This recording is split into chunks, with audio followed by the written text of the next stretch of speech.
Hello, today we will be talking about vagina odors, and this video is as a response to the many questions I get asked by people about vagina odors. People want to know what the causes are and how to handle these vagina odors so that you don't keep getting them over and over again. Now, the first thing I have to mention here is that every vagina has an odor. And there's no problem with that because the normal vagina odor is mild, bearable, not sharp. In fact, it is good because it is kind of an aphrodisiac to some men. However, sometimes the vagina odor becomes foul, sharp, unbearable, and has this kind of strong odor that smells like fish, onions. This is the kind of odor that affects love relationships. And basically, these foul smelling, sharp, unbearable, offensive vagina odors are usually caused by one of two things: either poor personal hygiene or vagina infections. Now, for poor personal hygiene, usually there is the normal vagina secretion that is good and is normal. It's part of the protective and the cleansing mechanism of the vagina.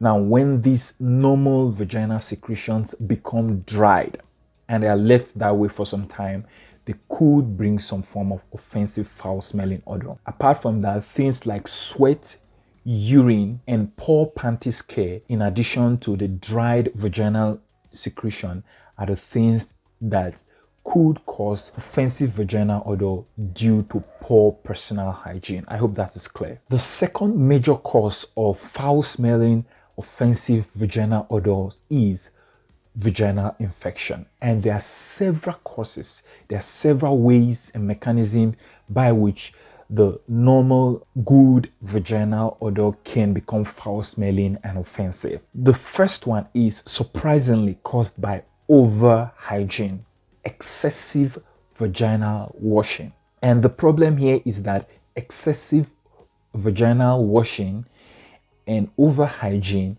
can actually affect the chemical composition of the vagina, which is protective, and also affect the normal cleansing mechanism and protective mechanism already installed naturally in the vagina.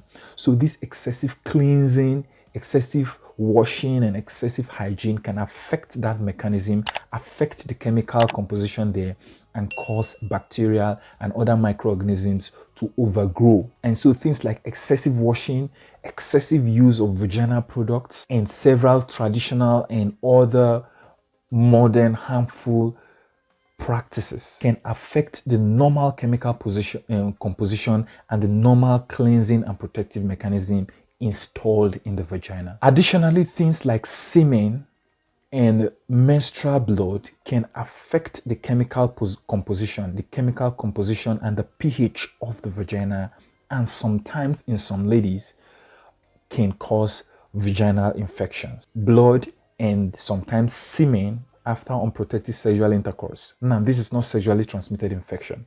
Can affect the chemicals, can dilute the chemicals and affect the pH of the vagina, and thereby lead to overgrowth of some of these microorganisms, causing vaginal infection. The next thing that could cause vaginal infection and thereby lead to vaginal odors are things like sexually transmitted infections, and we know them, and also other vaginal infections that are not necessarily sexually transmitted, like bacterial vaginosis and yeast infection, right? And so these sexually transmitted infections and vaginal infections can cause vaginal odors. Also, hormones can affect the immunity and also cause vaginal infections, which will lead to vaginal odors. So things like pregnancy, ovulation, contraceptive pills, and other hormonal drugs or hormone-related drugs can affect the immunity, can affect the normal composition there, and cause vaginal infections, which can cause offensive vaginal odors. I hope that's clear. And that's another cause of vaginal infection. Also, excessive use of antibiotics. Now, the problem is that if you use strong antibiotics for a long time for high dose,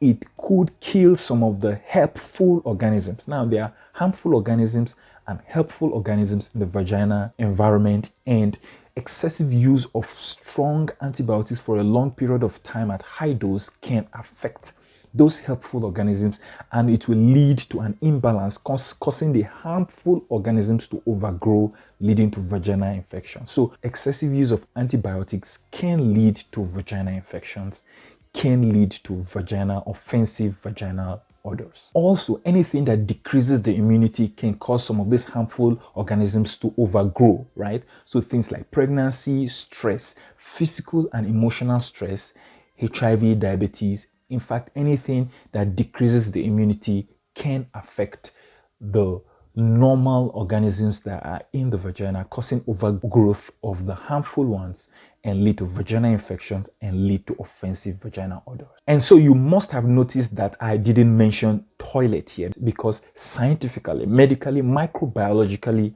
toilets are not implicated in these vaginal infections that we have, no.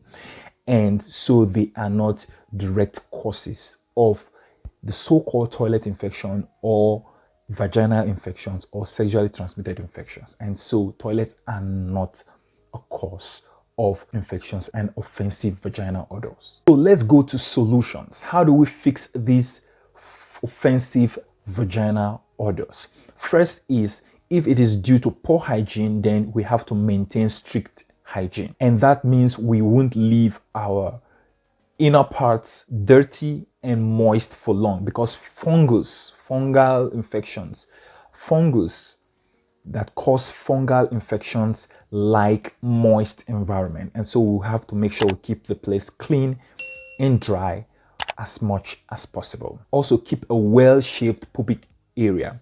But if you want to leave some hair there, make sure it is always well groomed and clean, because some of these hairs can trap in sweat, secretions, urine, and this could lead to foul smelling vaginal odors. Because excessive washing can affect the organisms and the chemicals in the vagina, avoid excessive washing.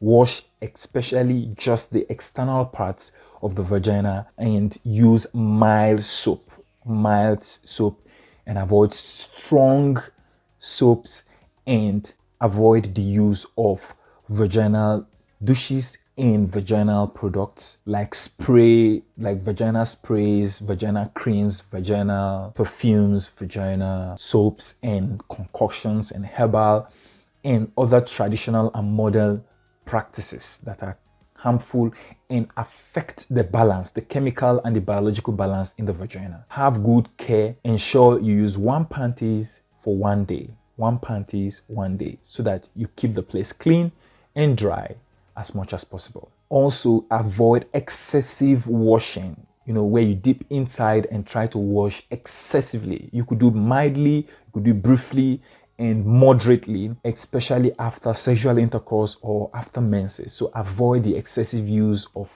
strong chemicals and strong products, especially after menses and after sexual intercourse, to wash. Some of these vaginal products can give just temporary relief. However, in the long run, they could cause harm to the normal flora, the normal organisms, and the chemicals and the pH of the vagina, thereby leading to vaginal infections and leading to foul, offensive vaginal odors. And still on the solution, another very important key, another pillar is treat these vaginal infections properly and promptly. And so importantly, you have to talk to your doctor, and typically you will be given antibiotics and antifungal medications. And also importantly, make sure both partners are treated. Make sure your sexual partners are treated, because if you are treated and your partner is untreated, you might get reinfected from your partner. And that is one of the major causes of reinfection and repeated vaginal infection and offensive vaginal odors. And also note that men can be infected and be symptomless, right?